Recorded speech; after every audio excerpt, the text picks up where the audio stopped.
Hello everyone, and welcome to a zoo game comparison, a series where I take a bear exhibit that I've designed and build it in several different zoo games. So, if you haven't watched the first episode where I go through the design of the exhibit I built, probably best you watch that just to follow the series a little better. Anyway, today we're playing Wildlife Park 3, and fortunately I don't have Wildlife Park 1 or 2, and I could have bought it, but I didn't want to buy it just to play it one time. I hope you understand. So we're just gonna dive straight into number 3 because I bought this back when it came out in 2011, and personally it's not my favorite game. I only played for a little while before I moved back to Zoo Tycoon 2, and you're gonna hear me comparing this game a lot to Zoo Tycoon 2 because this game, the Wildlife Park series, was kind of the only competitor to the Zoo Tycoon series during its time. They were the only two major zoo games released.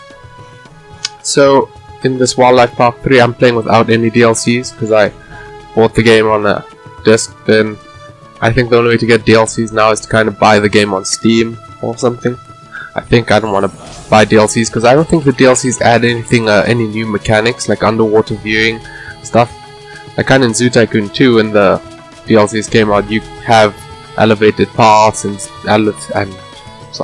underwater viewing and that, and doesn't seem to be the case in this game. So yeah, so in Wildlife Park 3 it kind of seems they went for more of a quality instead of quantity type of thing, because I think there's only 20 or so animals in the base game, while Wildlife Park 2 actually had more animals with 50 I believe. That's what it said on the Steam page. So yeah, they decided to improve the graphics rather than making a lot of animals. But the graphics aren't that great of an improvement. They still are a bit dated, I guess. So I personally prefer, like I said earlier, Zoo Tycoon base game. Maybe some people even prefer Wildlife Park 2 over 3.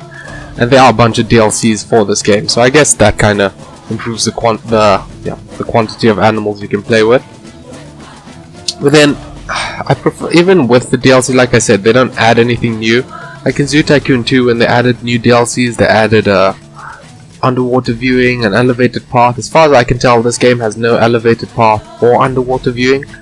And I don't know, the terrain tools in this game are really, they're not the greatest, I think, especially the water one, because to get water you have to sink the terrain below a certain level. If you want a water pool on a lower level and then you also want a water pool up high in the mountain, you can't do that, I don't think. Wildlife Park 2, I believe you just make a hole and then you pump water into it. Yeah, I think the water can only be on this one level, which is very weird. I don't really see why you would have that kind of system in place. Only have water on one level. Yeah, and also the lack of underwater viewing means that they do have marine DLCs later on with dolphins and sharks and all those things, but you can't make a proper aquarium viewing area with underwater viewing. So honestly, I just prefer Zoo Tycoon 2, and then once you add mods to Zoo Tycoon 2, then it's pretty much the best zoo game you can get until Planet Zoo comes out. So if you're gonna buy a zoo game, I recommend get Zoo Tycoon 2 Ultimate Collection and then add mods to it, or just wait for Planet Zoo to come out if you're able to run that. But anyway, the time lapse is finishing now, so I guess we're gonna go into real-time portion to walk through this exhibit. Okay, so now we are actually in the game, Wildlife Park 3. I'd like to give an entire overview of the entire exhibit, but this is as far as it allows me to zoom out. Anyway, let's go to the walkthrough. So yeah, get into first person, you just zoom in. So we have the elevated path up here. We can come and see our bears. Oh wait, I forgot to press play. I don't think there's any way to hide the user interface, so I think we're just gonna have to deal with that, which is annoying.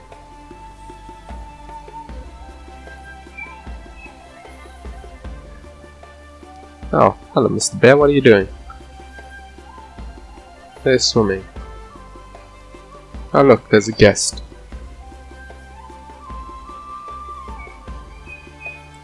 So yeah, it's a bit annoying that I couldn't have walls anywhere, because all the fences you can see through. I don't understand why there's such a lack of walls and this is the only path in the game. I mean, they could have at least added a bit more variety there. Well, at least you can see the bear swim. Which is a bit weird because through this water you can't see the... I mean, through this glass you can't see the water.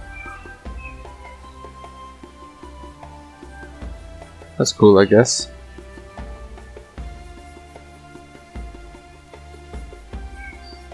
No shade structures, otherwise I would have put shade structures up here like the initial design had. And the terrain tool is very weird, so yeah, this path going up here is a bit ruggedy. Anyway, let's walk around. We have a climbing frame there. I'm not sure if the bears can use it, but there's a climbing structure, so I decided to put it in. Oh, how do I do that? Yeah, now we go from the back, the staff gates. I forgot to put a keeper in, so these bears may starve to death. Oh, another thing I forgot to mention is that there's also plant management in this game. You can see with all the plants back there. Yeah, they don't like the soil or it's too cold for them. Yeah, you can also manage plants in this game. So, if it's a management type game after this game, maybe okay. I can't really speak because I don't like management styles. I like creative things, building things realistically and yeah, and making it look good. I don't really care for management. Though I know some people focus more on management than that. Jeez, you're loud. Both of you are loud. Yeah. So let's go see the exhibit. We have the climbing frame that was in the game. There's feeder rock over here. For some reason, I don't know why, but these stones, they're found in toys. They're a type of toy. If I go in toy, there's stone. I don't know why. It's the weirdest thing. Oh, they're grooming each other. That's cool, I guess. Yeah, these textures are an improvement, I think, from Zoo Tycoon 2 and Wildlife Park 2, but Zoo Tycoon 2 with mods. I mean, the textures might even be better than this game. These bears, why you gotta be so loud? Here we have their little shelter. I'm not sure if they can even use this. Just in case they can't, I put a little cave here. So I'm sure they can use the cave. And also put these dead trees around. I'm not sure if they can climb them or use them to scratch. But yeah, that's pretty much it for the bear exhibit. Oh wait, I forgot to show you a waterfall. Because the initial design had a waterfall in a river, but couldn't make that because of the way the terrain works, so... There's a little skull waterfall. Yeah, guess that works. Wait, what am I... Yeah, I'm trying to zoom out. Anyway, thank you for watching. And I'll hopefully see you in the next episode of a Zoo Game Comparison. Bye!